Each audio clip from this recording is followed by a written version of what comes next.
They're all still down there, you know. 1,177 men trapped in that ship at the bottom of Pearl Harbor. Sometimes I can feel them watching me, wondering why I got out and they didn't. I can't give them an answer. Don't have one. My name is Robert Bobby Chen, Seaman First Class, United States Navy. I was 19 years old on December 7th, 1941. 19 years old and standing on the deck of the USS Arizona when the Japanese attacked Pearl Harbor. I'm 56 now. Been carrying that morning with me for 17 years. Will carry it until I die, I suppose. Then maybe I can join them. Maybe then they'll stop watching. People want to know what it was like. Want me to tell them about the attack, about the explosions, about the men burning in the oil. They want the story. What they don't want is the truth. That I survived because I was lucky. That luck is just another word for chance. That there's no reason I'm sitting here talking to you while better men than me are still in that wreck. But you asked, so I'll tell you. I was born in San Francisco, Chinatown. My parents came over from Guangdong in 1920. Ran a small restaurant on Grant Avenue.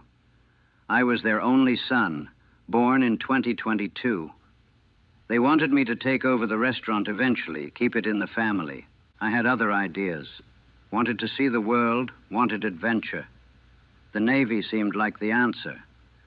I enlisted in 1940, just turned 18. My father didn't speak to me for a month. Thought I was throwing away my heritage, my responsibility. Maybe I was. But I was young and stupid and thought I knew everything. Boot camp in San Diego, then assignment to the Pacific Fleet. When they told me I'd be stationed at Pearl Harbor, I thought I'd won the lottery.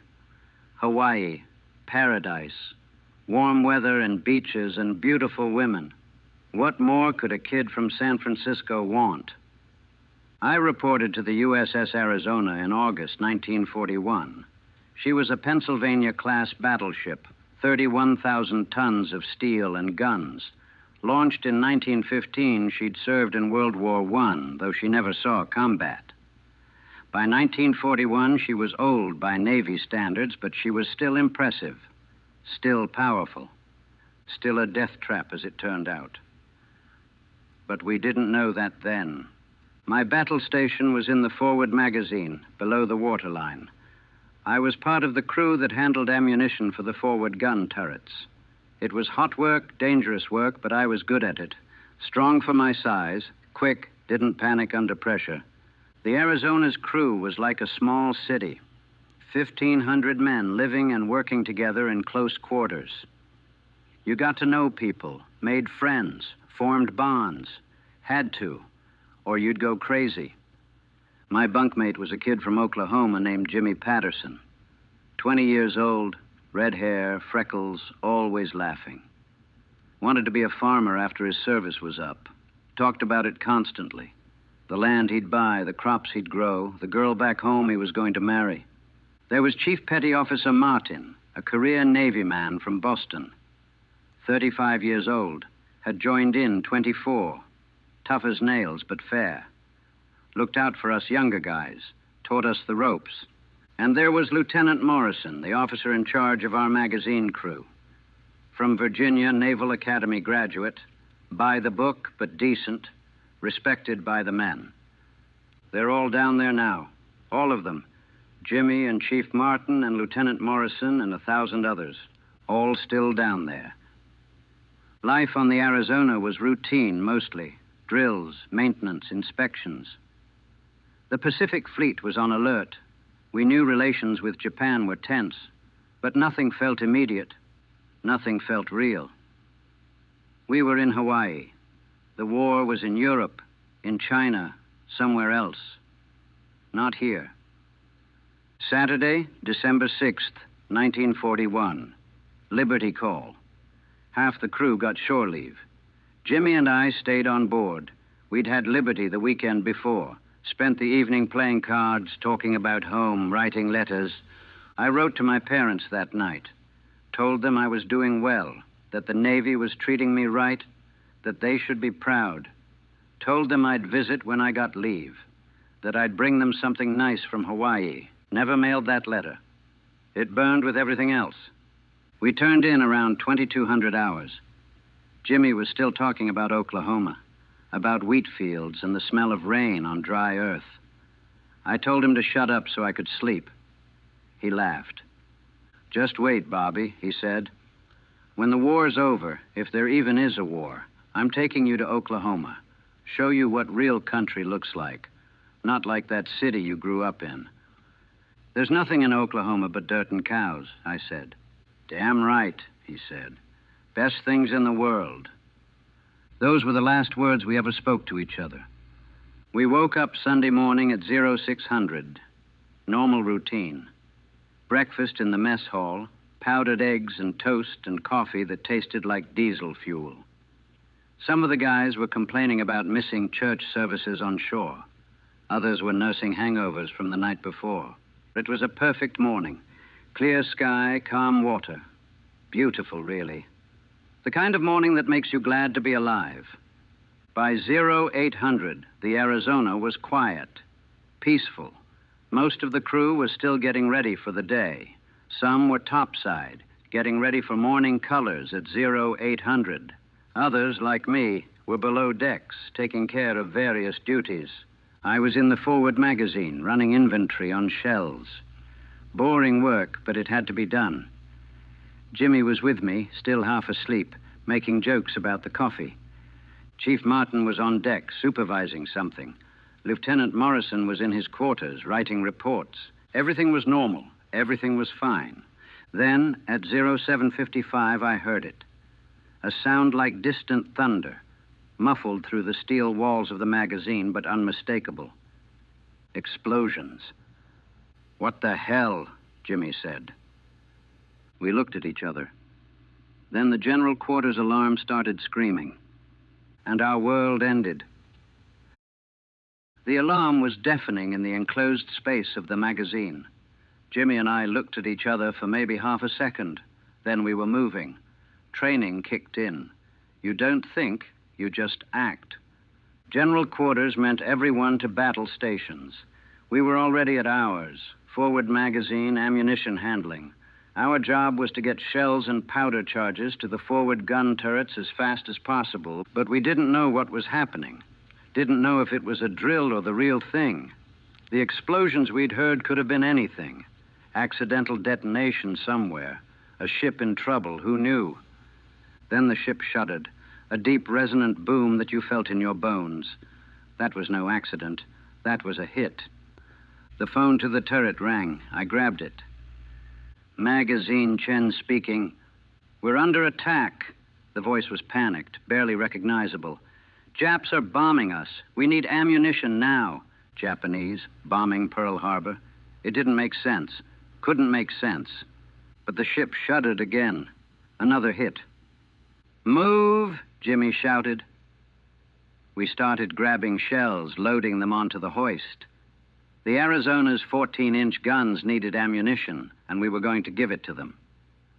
More men were flooding into the magazine now, everyone from our section scrambling to battle stations. The space was cramped under normal conditions. Now it was chaos. Men shouting, moving, bumping into each other in the narrow passages between the shell racks and powder magazines. The ship was shaking constantly now. Multiple hits, multiple explosions. You could hear them even down here, feel them through the steel. Each one sent a jolt through the deck, made the lights flicker. "How many planes?" someone asked. "Don't know," someone else answered. "Lots." Came out of nowhere.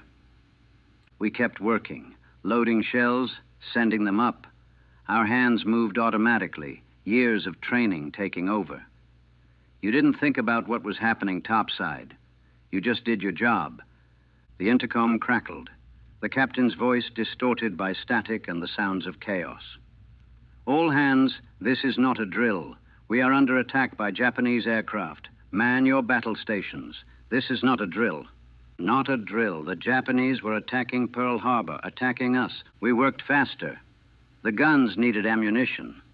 Our boys topside needed us to keep feeding them shells so they could shoot back, so they could fight. Another hit. This one closer, heavier. The deck tilted under our feet. Somewhere above us, something was tearing apart. "Keep moving!" Lieutenant Morrison had appeared, looking pale but steady. "We need to keep those guns firing." We kept moving. I don't know how long we'd been at it. 5 minutes? 10? Time lost all meaning in the chaos. Just the rhythm of work. Grab shell. Load hoist. Send it up. Repeat. Jimmy was next to me, his face covered in sweat. "We're gonna sink those bastards," he said. "Soon as we get the guns going, we're gonna blow them out of the sky." I wanted to believe him. Wanted to believe we'd fight back, that we'd win, that this was just another battle and we'd come through it. Then the world exploded. I don't know how to describe it. There's no way to make you understand what it's like when a 1,600-pound bomb penetrates through your ship's deck and detonates in the forward magazine. The sound came first. Not like the other explosions. This was different, bigger. A roar that wasn't just sound. It was pressure. It was force. It was everything happening at once. Then the shock wave. It picked me up and threw me like I weighed nothing. I hit something. A bulkhead, a shell rack, I don't know. The air was full of flying metal and fire and smoke. Then darkness. For how long, I don't know. Could have been seconds. Could have been minutes. When I came to, I couldn't see. Couldn't breathe. The smoke was so thick it was like being underwater. My ears were ringing so loud I couldn't hear anything else. Couldn't tell if I was right side up or upside down. I tried to move. Something was pinning my legs. I pulled, panic flooding through me. Had to get free. Had to get out. Whatever was on me shifted. I pulled harder. Felt something give. Got my legs free. Felt around in the dark. My hands found something wet and sticky. Hot. I pulled my hand back, tried to see what it was in the darkness. Couldn't see anything. The smoke was too thick, but I knew what it was. Blood. "Jimmy," I shouted, or tried to. My voice came out as a wheeze. The smoke had gotten in my lungs. "Jimmy." No answer, just the groaning of metal and the roar of fire somewhere above. I crawled forward, or maybe backward. Couldn't tell. Just had to move. Had to find a way out. The heat was intense. The fire was close, getting closer. My hand hit something soft, a body. "Jimmy." I grabbed it, tried to pull it with me. "Jimmy, we gotta go. Come on." The body didn't move, didn't respond. I felt for a pulse. Couldn't find one. Couldn't find anything. The heat was unbearable now. I could hear the fire roaring, could feel the deck getting hot under my hands. If I stayed here, I'd burn. If I stayed here with this body, with Jimmy or whoever it was, we'd both burn. I let go. I crawled away from the body, away from what might have been my best friend, and I crawled toward where I thought the exit might be. Found a ladder, started climbing. The smoke was thinner, higher up, but the heat was worse. The metal rungs were hot enough to burn my hands, but I couldn't stop. Had to keep climbing, had to get out. Made it up one level, then another. The ship was dying around me. I could hear it. The groaning of metal, the rush of water, the screaming of men. Found a passageway. Followed it. Stumbled over bodies, some moving, some not. Kept going. A hatch, light coming through. I pushed toward it, squeezed through, and suddenly I was topside. The world was on fire. I came up somewhere near the stern. Don't remember exactly where. Everything was smoke and fire and chaos. The deck was canted at an angle. The Arizona was already listing, already dying. Men were everywhere, running, screaming, burning. Some were jumping over the side into the water. Others were trying to man the guns, trying to shoot back at the planes that were still coming, still dropping bombs, still strafing us with machine guns. The forward part of the ship, where I'd just been, was gone. Just gone. A massive crater where the forward turrets used to be. Fire shooting up hundreds of feet into the air. The whole front of the Arizona had been blown apart. That's where Jimmy was, where Lieutenant Morrison was, where most of my section was, all gone, all dead, in one instant. I stood there, stunned. Couldn't process what I was seeing. The Arizona was dying. We were all dying. A hand grabbed my arm. Chief Martin. His face was black with smoke, blood running down from a gash on his forehead. "Move!" he shouted. "Get off the ship. She's going down." He pushed me toward the side, toward the water. I looked back at him. "Come on." "I will. Go." I went to the railing, looked down at the water. It was on fire. The fuel oil from the Arizona's ruptured tanks had spread across the harbor surface and ignited. The water itself was burning. Men were in that burning water. I could see them, could hear them screaming. They jumped to escape the ship and landed in hell instead. "Jump anyway," Chief Martin shouted. "Get clear of the ship." I climbed over the railing. The heat from the burning water was intense, even from up here. But the alternative was staying on the Arizona, and the Arizona was going to sink. I jumped, hit the water hard, went under. The oil was thick, coating everything. I couldn't see, couldn't breathe. Kicked hard, broke the surface. The fire was all around me. Not right on top of me, but close, so close. I could feel the heat, could smell my hair singeing. Swim, had to swim. Get away from the ship, away from the fire. I started swimming, or tried to. The oil made it hard. It stuck to you, weighed you down. Every stroke was a struggle. Behind me, the Arizona was settling lower in the water. The fires were raging. The smoke was so thick it was like night had fallen. And the screaming, God, the screaming. Men still trapped on the ship, burning alive. Men in the water, trying to swim through the fire. Men calling for help that wasn't coming. I kept swimming, stroke after stroke. Had to get away, had to survive. Something floated past me, a body face down in the water. I didn't look at it closely, didn't want to know who it was. More bodies, everywhere. The harbor was full of them, full of debris and oil and the dead and dying. I reached a piece of wreckage, part of a deck structure that had been blown off something. Grabbed onto it, used it to keep afloat. My arms were shaking with exhaustion. Looked back at the Arizona. She was settling by the bow, sinking into the shallow water of the harbor. The fires were still burning. The smoke pillar reached so high you couldn't see the top, and I could still hear them. The men still trapped aboard, still screaming. I wanted to go back, wanted to help them, but I couldn't. Could barely keep myself afloat, let alone rescue anyone. So I just held onto that piece of wreckage and watched my ship die. Watched her settle onto the bottom of the harbor, her superstructure still above water, still burning. Watched the men jumping from her deck into the fire. Watched the planes, those damn Japanese planes with the red circles on their wings, still circling, still attacking. The whole attack couldn't have lasted more than 2 hours. Felt like days. Eventually, someone pulled me out of the water. A launch from the repair ship Vestal, I think. They hauled me aboard with a dozen other survivors. We were all coated in oil, all burned, all in shock. They took us to the shore, to the hospital, to anywhere that wasn't the harbor. I looked back one more time as we pulled away. The Arizona was still burning. Would burn for 2 more days, they told me later.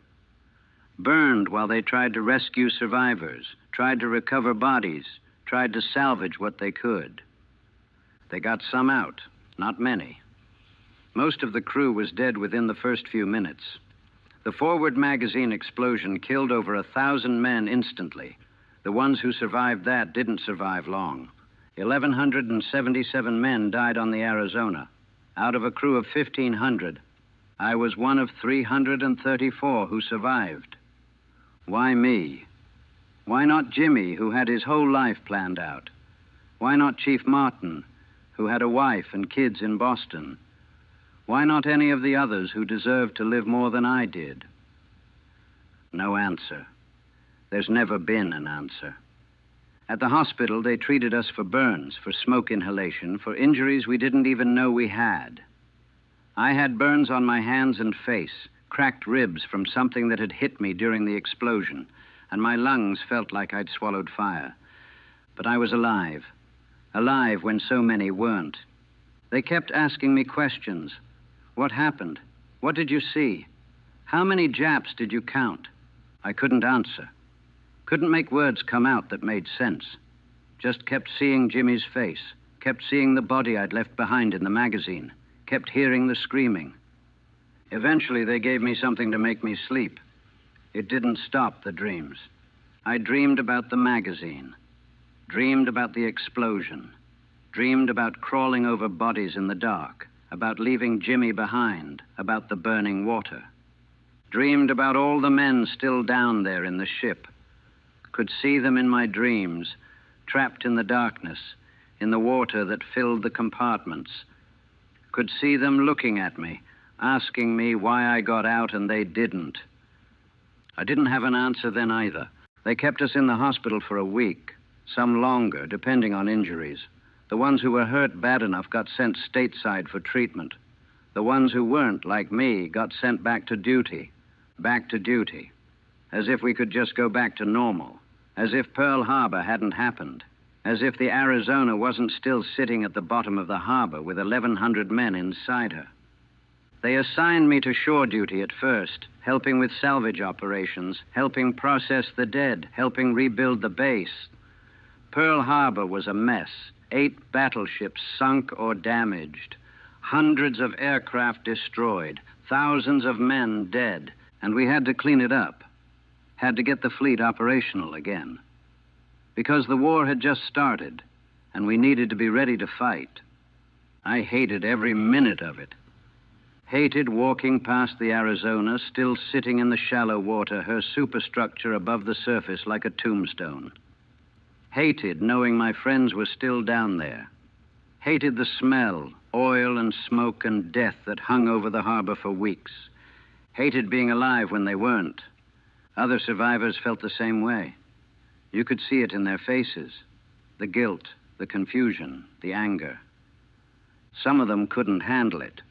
One guy from the Arizona, don't remember his name, shot himself 2 weeks after the attack. Left a note that just said, "I should have stayed with them." I understood that, understood it completely. But I didn't have the courage to do it.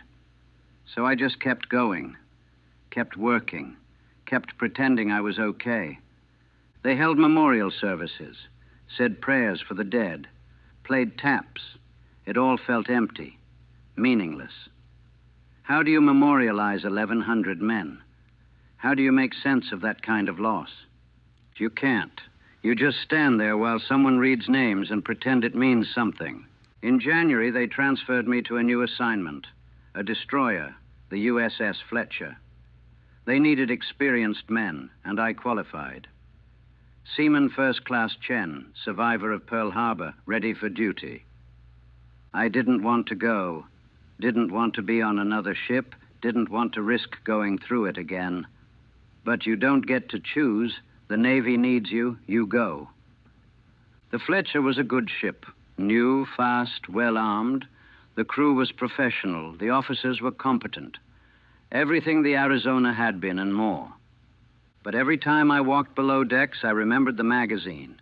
Every time we went to general quarters, I remembered the alarm blaring while the ship died around me. Every time I smelled diesel fuel, I smelled burning oil and burning men. We shipped out in February.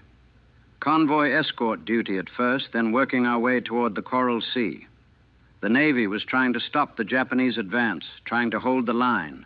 I did my job, stood my watches, followed orders, but I was numb inside, disconnected, going through the motions without really being there.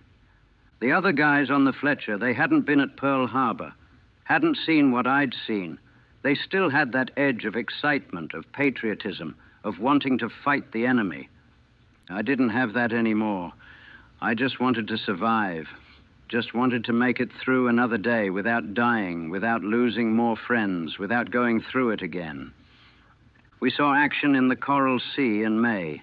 The Fletcher engaged Japanese aircraft, shot down 3 of them. The crew was jubilant afterward. We'd hurt the enemy, gotten revenge for Pearl Harbor. I felt nothing. 3 planes gone meant nothing when 1,100 men were still dead, when Jimmy was still dead, when the Arizona was still at the bottom of Pearl Harbor. But I kept going, kept doing my job. What else was there? Midway in June, the big carrier battle. The Fletcher was on screening duty for the Yorktown. We watched the aircraft go out, watched them come back. Some didn't come back. The Yorktown took hits, bad ones. Started listing, started dying, just like the Arizona. They got most of the crew off before she sank. Most, not all, never all. I watched her go down and felt sick. Another ship, more men dead. The war was just going to keep grinding through us, keep taking more and more until there was nothing left. Guadalcanal came next, the long, brutal campaign for that God-forsaken island. The Fletcher was in the thick of it. Convoy escorts, shore bombardments, naval actions in Iron Bottom Sound. Iron Bottom Sound. They called it that because so many ships sank there. American ships, Japanese ships, didn't matter. The sea didn't care. It took them all. We lost friends there. Ships in our task force that got hit went down. You'd see them one day, gone the next. Empty spaces in the formation where they used to be. Each time, I thought about the Arizona.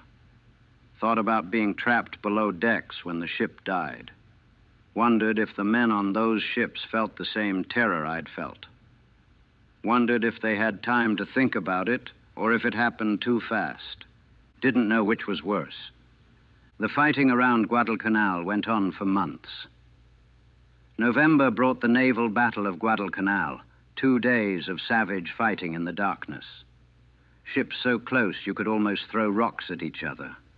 Point-blank naval gunnery, torpedoes crisscrossing the water, ships burning and sinking. The Fletcher survived. We always survived, but other ships didn't. Other men didn't. And I kept going, kept doing my job, kept wondering when it would be my turn. By 1943, I'd been in the Navy for almost 3 years. Had seen more combat than most sailors see in a lifetime. Had watched dozens of ships sink. Had watched thousands of men die. And I still couldn't answer the question, why me? Why did I survive when so many didn't? The guilt never went away, just got heavier. Every battle I survived, every ship I watched sink, every dead sailor I saw, it added to the weight. The other guys on the Fletcher, they thought I was lucky. Chen's got a charmed life, they'd say. Been through Pearl Harbor and he's still here. Stick close to him, you'll be fine. I hated that. Hated being their good luck charm. Hated the idea that my survival meant something, that it could protect them. It couldn't. Luck doesn't work that way. I learned that on December 7th, 1941. But they believed it anyway, and I let them because what else could I do? Tell them the truth, that there was no meaning to who lived and who died, that survival was just chance, and chance was random, and random meant it could be any of us next. They didn't want to hear that. So I kept quiet and let them believe, and I kept going to sleep every night seeing the Arizona burn. Kept waking up from dreams where I was back in that magazine, back in the dark, crawling over bodies, leaving Jimmy behind. Kept wondering when I'd finally pay for surviving. October 1944, the Philippines, the Battle of Leyte Gulf, the largest naval battle in history. Hundreds of ships, thousands of aircraft, tens of thousands of men. The Japanese were throwing everything they had at us in a desperate attempt to stop the invasion. The Fletcher was assigned to Admiral Sprague's task force. Escort carriers and destroyers against the cream of the Japanese fleet. Battleships, cruisers, the works. We were outnumbered, outgunned, outmatched in every way. But we fought anyway, because that's what you do. October 25th, Samar. The Japanese found us.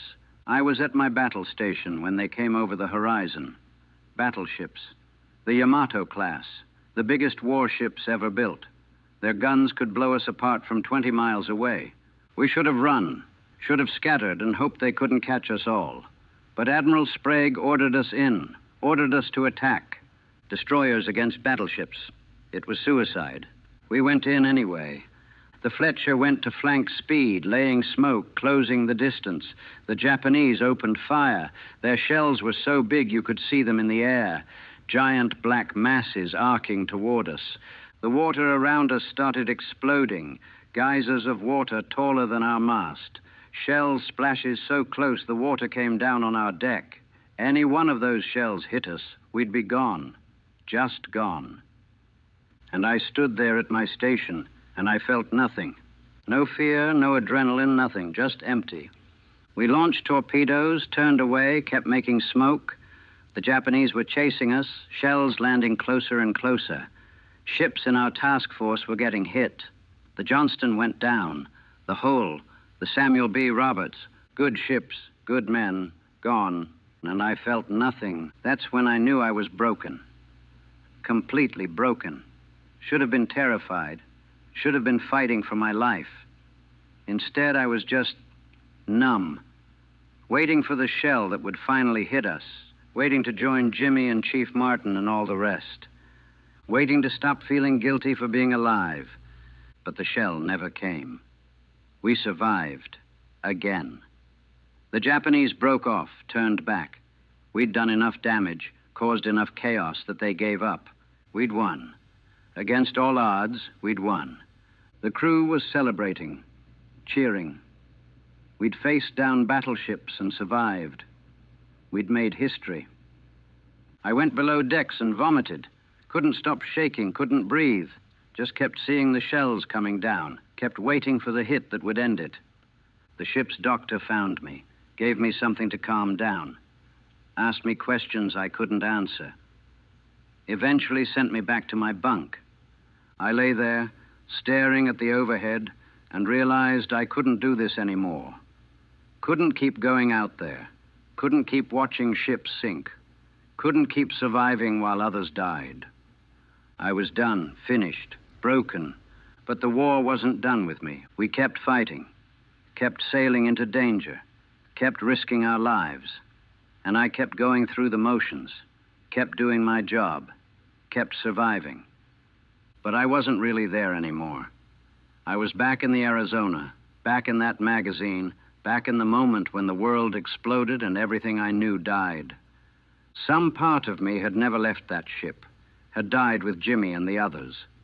What came back was just a shell going through the motions, pretending to be alive. The other guys noticed, started asking if I was okay, started watching me with concern. I told them I was fine, just tired, just needed some rest. They believed me because they wanted to. Because if I could break, if Chen, who'd survived Pearl Harbor, who'd survived everything, if I could break, then anyone could. They needed to believe I was okay, so I pretended I was. November 1944. We were in Subic Bay for repairs and resupply. I was on shore leave walking through the ruins of Manila when I ran into another Arizona survivor. Don't remember his name. He'd been topside during the attack, jumped off before the magazine exploded. We recognized each other somehow. That look in the eyes, maybe. The weight we carried. We got drunk together at a makeshift bar. Didn't talk much at first, just drank. Finally, he said, "You still see it?" "Every night," I said. "Me too. Can't stop seeing it. Can't stop hearing them scream." "You ever wonder why?" I asked. "Why what?" "Why us? Why we got out?" He was quiet for a long time. Then, "Every damn day." We drank some more. Eventually he said, "I tried to go back. That morning, Tried to swim back to the ship, pull guys out, but the fire was too hot. The oil was too thick. I couldn't reach them. I left someone behind, I said. In the magazine. Might have been my bunkmate. Might have been someone else. But I left them there. Had to, he said. Had to, or you'd be dead too. I know, I said. Doesn't make it easier. No, he agreed. It doesn't. We finished the bottle. He gave me his address stateside, made me promise to look him up after the war. Made me promise we'd remember them together. I promised. Found out later he died 2 weeks after that. His destroyer hit a mine. He went down with the ship. Another Arizona survivor gone. Another name for the list. After that, something changed. Or maybe it had been changing all along, and I finally noticed. I stopped caring about surviving. Stopped trying to make it through. Just accepted that death was coming eventually, and when it came, I'd go. Might as well be sooner than later. The Fletcher's crew noticed, started keeping a closer eye on me, made sure I wasn't alone too much, made sure I didn't take unnecessary risks. They were trying to save me. Didn't understand I was already gone. The war ended in August 1945. VJ Day. Japan surrendered. After 4 years of fighting, it was over. The Fletcher sailed into Tokyo Bay for the surrender ceremony. We watched from the deck as the Japanese signed the papers on the Missouri. Watched the war officially end. Everyone was celebrating, cheering, crying with relief. It was over. We'd won. We could go home. I felt nothing. Just looked at the Missouri and thought about the Arizona. Thought about how one battleship survived the war and the other didn't. Thought about how I'd survived and Jimmy hadn't. Random, all of it random. They discharged me in October 1945. Gave me my papers, some back pay, a ribbon that said I'd been at Pearl Harbor. Shook my hand and thanked me for my service. I went back to San Francisco, back to Chinatown, back to my parents' restaurant. They'd aged. The war had been hard on them, too. Their son had been at Pearl Harbor, had survived, had fought for 4 more years. They'd lived every day not knowing if I'd make it home. But I had. I was home. I was safe. Except I wasn't.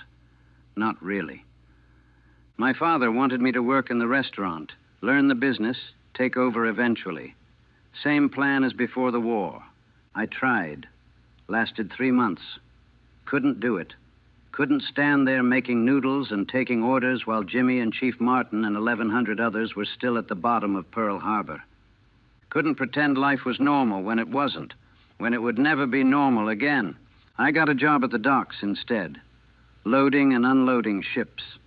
Hard physical work that didn't require thinking. Just moving cargo, using my body, exhausting myself so I could sleep without dreaming. Didn't work. The dreams came anyway. Every night, the same dreams. The magazine, the explosion, the burning water, the bodies, the screaming. Every night, Jimmy asking me why I left him. Chief Martin asking me why I survived. 1,100 men asking me why I got to live when they didn't. I started drinking.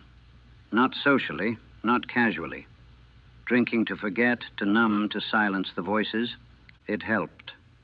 A little. Enough to keep going. I met a woman in 1947, Mary Wong, a second-generation Chinese-American like me. She worked as a secretary downtown. She was kind, patient, didn't ask too many questions about the war. We got married in 1948. My parents were happy. Finally, their son was settling down, building a life. But I couldn't tell Mary the truth. Couldn't tell her about the nightmares, about the guilt, about the part of me that had died on the Arizona and never came back. Couldn't tell her that I was just pretending to be alive. She knew something was wrong, though. You can't hide that kind of damage completely. We had a daughter in 1950, Angela. Beautiful little girl with her mother's eyes. I loved her. Loved her so much it hurt. But I was terrified of her, too.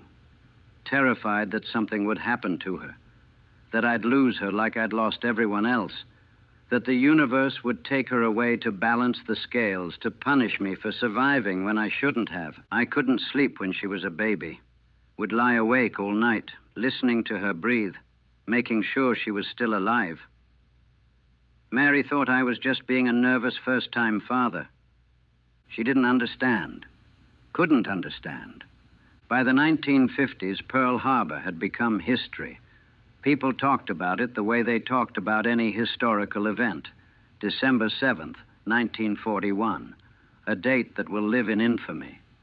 The attack that brought America into the war. They didn't talk about the men who died there. Didn't talk about the ones who survived and had to live with it. Didn't talk about the guilt and the nightmares and the weight of carrying 1,100 ghosts with you everywhere you go. They just talked about the history, the facts, the numbers. 1,177 men died on the Arizona. 334 survived. I'm one of the survivors, one of the lucky ones. Lucky. In 1950, the Navy declared the Arizona a war memorial. Said she'd stay where she sank, a tomb for the men still inside her. Said they'd build a memorial above her so people could visit, could remember. I went back to Pearl Harbor once in 1955, wanted to see it, needed to see it, needed to know it was real, that it had actually happened. The Arizona was still there, still sitting on the bottom of the harbor, her superstructure above the water. Rusting now, decaying, but still there. I stood on the shore and looked at her, and all I could think was, they're still in there. Jimmy and Chief Martin and Lieutenant Morrison and 1,000 others, still down there in the dark. And I'm up here, in the light, alive. I couldn't stay long. Started having a panic attack, had to leave, had to get away. Mary was worried, asked me what was wrong. Nothing, I told her. Just too many memories. She didn't push, didn't ask for details. Maybe she didn't want to know. I haven't been back since. Can't face them again. Can't stand at that memorial and pretend it means something when all it really is a tombstone for men who should still be alive. The nightmares never stopped. They're less frequent now, down to a few times a week instead of every night. But they're still there, still vivid, still real. I still smell the smoke sometimes, still feel the heat of the burning water, still hear the screaming. My daughter Angela is 8 now. She knows I was in the Navy, knows I was at Pearl Harbor, but she doesn't know the details, doesn't know about the magazine, about the explosion, about crawling over bodies in the dark. Doesn't know that her father is a ghost pretending to be a man. Maybe someday I'll tell her, when she's older, when she can understand. Or maybe I'll never tell her. Maybe I'll let her believe I was a hero, that I served bravely, that I'm proud of what I did. Maybe I'll keep lying to her the way I lie to everyone else. The other Arizona survivors, the ones I've kept in touch with, we don't talk about it much. We'll exchange letters, maybe meet up once a year. But we don't talk about that morning. Don't talk about what we saw, what we felt, what we lost. We just exist together, a group of ghosts recognizing each other, acknowledging the weight we carry. No words needed. We're dying off now. Natural causes, mostly. We were young men in 1941. We're middle-aged now, getting old. In another 30 years, we'll all be gone. All the survivors, all the men who were there, all the witnesses. And then the Arizona will just be history, just a memorial for tourists to visit, a lesson in history books, a date to remember. No one will be left who saw it, who lived it, who carries it with them every day. Maybe that's for the best. Maybe the memories should die with us. Maybe no one should have to carry this weight after we're gone. But I can't help thinking about them. About the 1,177 men still down there. About Jimmy and Chief Martin and all the rest. They'll never grow old, never get to see their children grow up, never get to live the lives they should have lived. They're frozen at 19, 20, 25, forever young, forever dead. And I'm here, getting older, getting gray, living the life they should have had. Why? Why me and not them? What made me so special that I got to survive?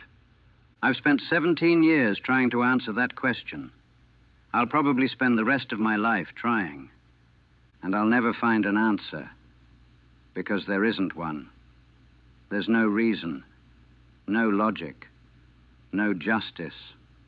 Just chance, just luck, just being in the right place at the right time, or the wrong place at the wrong time, depending on how you look at it. I survived the sinking of the USS Arizona. I lived when 1,100 men died. I came home when they stayed behind. But I didn't really survive. Part of me, the part that mattered, died in that magazine on December 7th, 1941. Died with Jimmy and Chief Martin and all the rest. What came back is just a ghost, a shadow, something wearing Bobby Chen's face and pretending to be alive. I'm still in that ship, still in the dark, still crawling over bodies, still leaving Jimmy behind, still asking why, still carrying 1,177 ghosts with me wherever I go. They're still down there, and I'm still up here, and that's how it'll be until the day I die.